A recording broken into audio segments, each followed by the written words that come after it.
ብሩኬና ሶሲ ፏፏ ብለው መጡ ማለት ነው። ሀይሚ ተቃጠለች በንዴት። እንዴት ከሷ ጋር እንዴት ቪዲዮ ትሰራለህ? እንዴት እንደዚህ ትለኛለህ? እህት አለም ወንድ ልጅ ጭቅጭቅ አይወድም። እሺ ወንድ ልጅ ጭቅጭቅ አይወድም። አንቺ እኮ ገና አላገባሽም እኮ ፍቅረኛሽም አይደለም እኮ ዝም ብሎ ኖርማል ለቪዲዮ ለሚሰራ በቃ ለምንድን ነው ከሴት ጋር የማይ ብልሽ ያዙ እነቁት ያለሽ ማለት ነው። እንዴ ምንሽ ነው? ምን አገባሽ አንቺ? የፈለገውን ነገር ቢያደርግ ብሩኬ ማለት ነው። አሁን የምንነግርህ ከሀይሚ ኢራቅ ማለት ነው። ይቺ ጨቅጫቃ ነዝናዛናት ማለት ነው።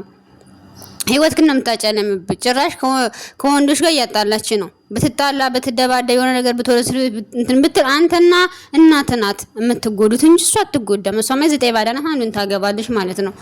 አሁን ዛሬ እንኳን ከዛ ጋር እየተለጣጣፈኝ ነው ማለት ነው። ከዛ ዳኒ ከሚባለው ማለት ነው። እና አጭር ሰው ደግሞ በጣም ተንኮለኛ ነው። ስለዚህ ከሷ ህይወት ውጣ ማለት ነው። ውጣ እና ስንት የሚመኙ ሴቶች አሉ። ከነሱ ጋር ስራ የበለጠ በተሰራ የበለጠ ይመጣሉ ማለት ነው። ስለዚህ ኮመንታተሮች አትስማ። ሀይሚ ተቃጠለ